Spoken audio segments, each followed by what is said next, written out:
This problem asks us to estimate e using a quadratic approximating polynomial centered at x equals 0, and then find an upper bound for the remainder for this estimate using Taylor's theorem.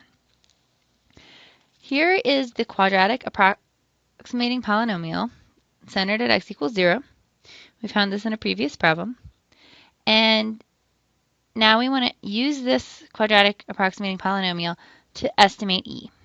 So if this polynomial is approximately equal to e to the x, if we want to estimate e, we want to plug in 1. So we want to find p sub 2. 2 means it's a second degree polynomial of 1 is 1/2 1 squared plus 1 plus 1, which is 2.5. And we're saying that 2.5 is approximately equal to e. Now we want to know how far off we might be. So this is where Taylor's theorem comes in. Taylor's theorem is this red box over here. It says that our remainder is equal to this formula for some c between a and x. But we don't know what c is. That c actually comes from the mean value theorem. So if we want to use this formula, we want r of 2, the remainder of the second degree, at the point x is 1.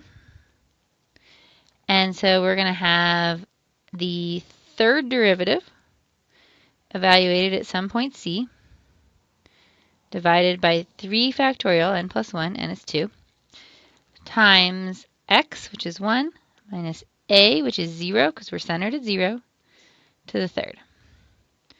So that is, what is the third derivative of e to the x? Well, the derivative of e to the x is e to the x, second derivative is e to the x, third derivative is e to the x. They're all e to the x, right? So this is going to be e to the c over 3 factorial, which is 6, times 1 cubed, which is just 1. Okay. So now we need to figure out what this remainder is telling us. We have two problems. The first is that we don't know the value for e. So let's assume that we know that e is less than 3. So we can say this whole thing is less than 3 to the c over 6. Now the second thing is that we don't know what c is. But all we know about c is it's between a and x. So in our case, a is 0 and x is 1. So we know that c is in this interval somewhere. So we want to know what is the biggest value of 3 to the c divided by 6 for c in 0 to 1. So this is actually an absolute maximum problem. Now this is a really easy absolute maximum problem because 3 to the c divided by 6 is an increasing function in c. So it's going to be biggest when c is biggest. So we're going to want to say that this is less than or equal to 3 to the 1 over 6, which is a half. Now notice that that's not always the case. Remember you did absolute maximum problems in Calc 1. And so often you have to look at the endpoints and the critical points and figure out which is the highest value. So what is this saying? This is saying that our biggest error is possible as a half. So 2.5 plus a half is 3. It's saying 3 is bigger than e. And 2.5 minus a half, 2. It's saying 2 is smaller than e. E is somewhere between 2 and 3, which is true. All right, our next problem says we want to estimate e to the x, the whole function, on the interval from 1 to 5 using a fourth degree approximating polynomial centered at x equals 0. And then we want to find the maximum error for the remainder for this estimate using Taylor's theorem. So here I've given you the generic formula for a Taylor polynomial. So we want a fourth degree Taylor polynomial. So we want p sub 4 of x. And so that should be, well, if we plug in 0 here, we get the 0th derivative, which is the function evaluated at a. So our a is 0. We're centered at 0. So we want e to the 0 over 0 factorial. So there's 1.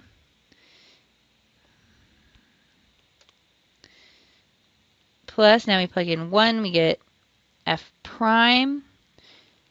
Let's just write that for the moment. Of 0 divided by 1 factorial.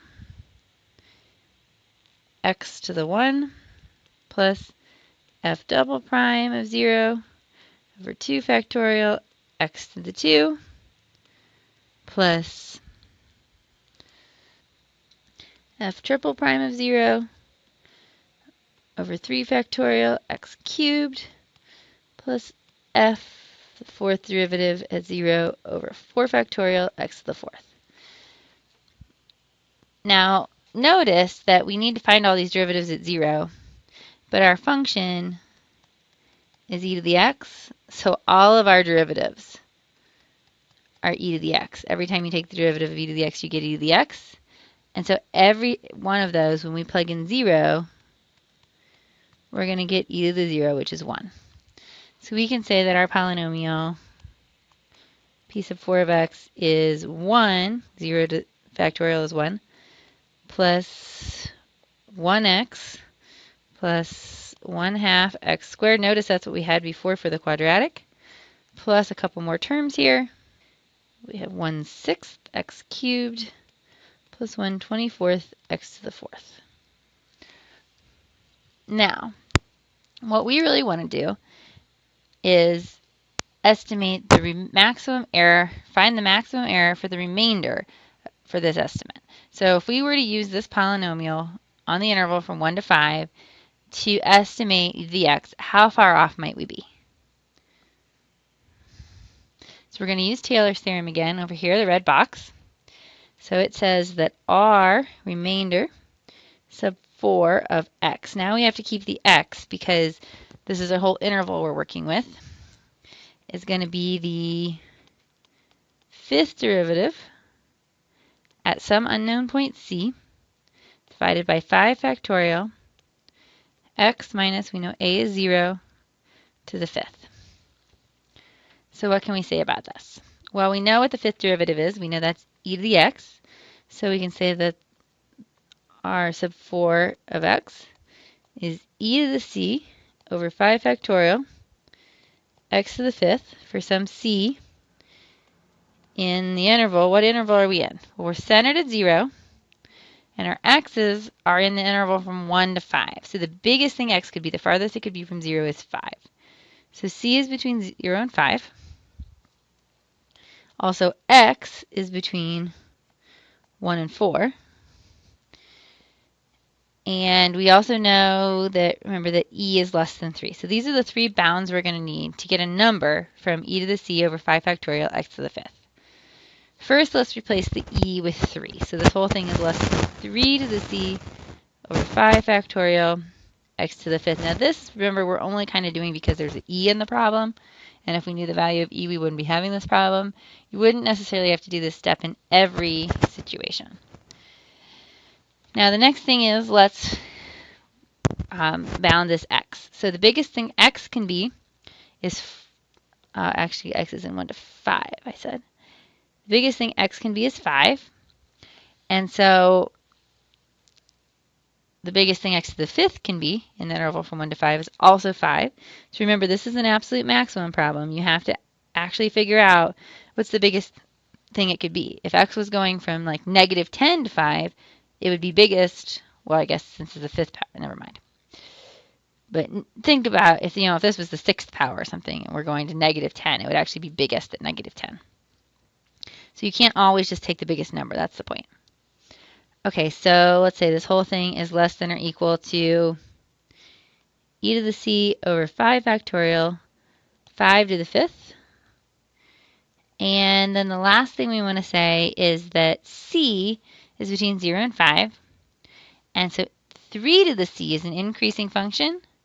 So just because it's an increasing function, remember this is another absolute max problem, we can say that it is biggest at its biggest value. So we can put in 5. So this is 3 to the fifth over 5 factorial times 5 to the fifth. And that is our bound of our error. Notice that's a pretty big number. So we'd be pretty far off possibly if we use this estimate. Now this problem says to approximate the value of e with an error of less than 10 to the -12th using an nth degree Taylor polynomial centered at x equals 0. So this problem is going kind of backwards. They want us to figure out how big of a polynomial we need to use so that our error is small enough. This is actually the direction you would probably normally go in an applied problem. You might say, I have this much tolerance. I need something that's at least this accurate. And then you try to figure out, what polynomial can I use that would be that accurate. Okay, so here we have our general formula for P sub n. We can make it a little bit more specific. We know we want to estimate E. So we're going to do the same thing we did before. We're going to do centered at 0, and we're going to plug in 1. So P of 1 equals the sum k goes from 0 to n, because we don't really know how many terms we're going to have. But we do know that every derivative is going to be e to the x, and then we plug in 1, so e to the 1 over k factorial. X is 1, and a is 0 to the k. And this makes sense because this is approximately e to the 1, whereas this one was approximately f of x for some function, and our function is e to the x.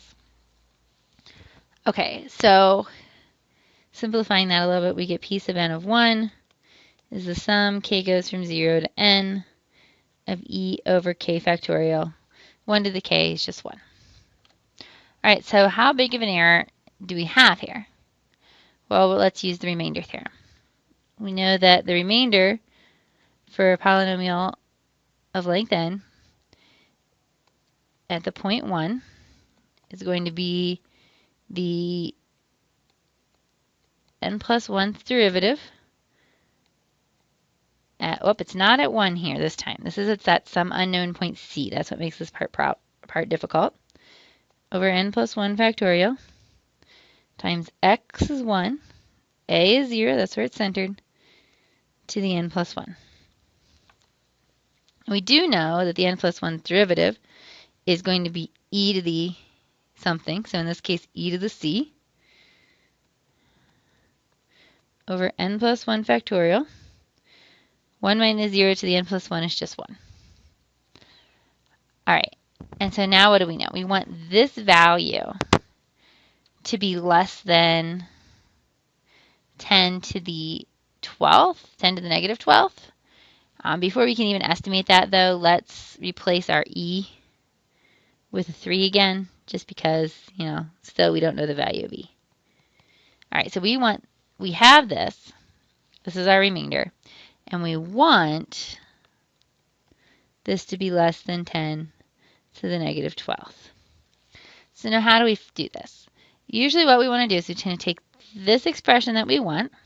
Let's manipulate it a little bit. Let's put the 10 on the other side. So this is 3 to the c times 10 to the 12th over n plus 1 factorial, and we want that to be less than 1. It's just a little easier to use our calculator to do that now because we don't have such tiny numbers. Now the other thing is we know that c is between 0 and 1 because 0 is our a and 1 is our x. So we can use the biggest value here for c, which would be 1. So this is really, we're saying we need 3, or we want 3 times 10 to the 12th over n plus 1 factorial to be less than 1. And now we're just going to do guess and check. If you have a calculator, this is a good time to use it. If this was an exam or something, they would make this so that it was, a nice small number that you could figure out without a calculator. But if we just plug in different values for n, which value gets us a number less than 1 for this whole expression? Well, it turns out if we plug in 14 for n, so we're looking at 3 times 10 to the 12th over 15 factorial. That's enough to make this number less than 1. So we want n equal 14. All right, now we want to find the Maclaurin series and the interval of convergence for f of x equals tangent inverse of x cubed. Now we're going to start with the fact that we know the Maclaurin series for tangent inverse of x. the Maclaurin series for tangent inverse of x is tangent inverse of x is equal to the sum k goes from 0 to infinity of -1 to the k x to the 2k plus 1 all over 2k plus 1. Now we want to use the rules we have for combining to plug in x cubed for the x. Our composition rule says that we can do it if the thing we're sticking inside here has to be something of the form bx to the m, where m is a positive integer, so 3 is a positive integer, b is a real number. There's just a 1 out front here, so that's a real number. And then it also says that the bx to the m, so x cubed, has to be in the interval of convergence. All right, so what is the interval of convergence for arctan? It is absolute value of x less than or equal to 1. All right, so we can get that arctan inverse of x cubed is the sum k goes from 0 to infinity, -1 to the k x cubed, 2k plus 1, over 2k plus 1. And what they mean by saying that the x cubed is in the interval of convergence is we now need to satisfy the absolute value of x cubed, less than or equal to 1. Well, we can simplify this a little bit. We can say arctan of x cubed is equal to the sum k goes from 0 to infinity, -1 to the k. Now we're going to use our exponent rules. If we have a power raised to another power, we multiply. So this is x to the 6k plus 3 over 2k plus 1. And note that the absolute value of x cubed being less than or equal to 1, if we take the cubed root of both sides, since that doesn't change the sign, this is the same as the absolute value of x being less than or equal to 1. So there's your final answer. If you're a little bit confused about this part with the bounds, you can always do the ratio test on your new series and just rederive those bounds. All right, let's do one more. Find the Maclaurin series and the interval of convergence for 7x to the 6th over 6 plus 18x. Now this one might look a little bit confusing at first, but we're going to use the formula for 1 over 1 plus x, which is the sum k goes from 0 to infinity, -1 to the k, x to the k, for the absolute value of x strictly less than 1. Okay, so how do we manipulate our function so it kind of looks like that?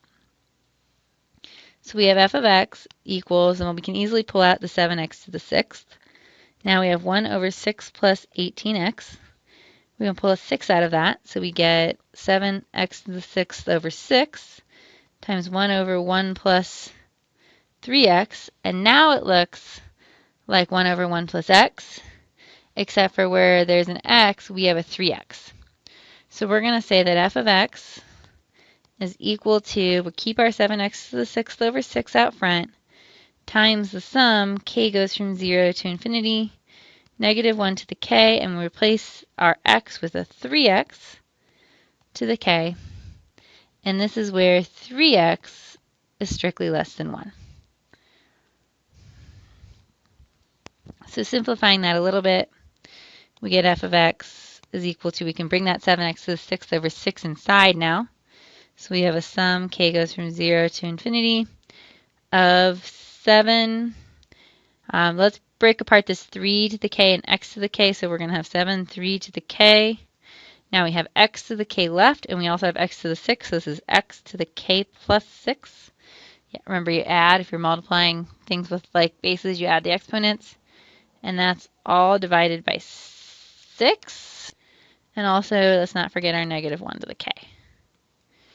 Right, and then if we look at our bounds here, we need absolute value of 3x to be less than 1, which means that we need absolute value of x to be less than a third. Again, if you're not comfortable working with these absolute values, one thing you could do is write it out. So this is -1 is less than 3x less than 1. Now divide everything through. So -1/3 less than x less than 1/3, which gives us the absolute value of x less than 1/3. But you also can just go ahead and do the ratio test on your new series if you want to do that instead.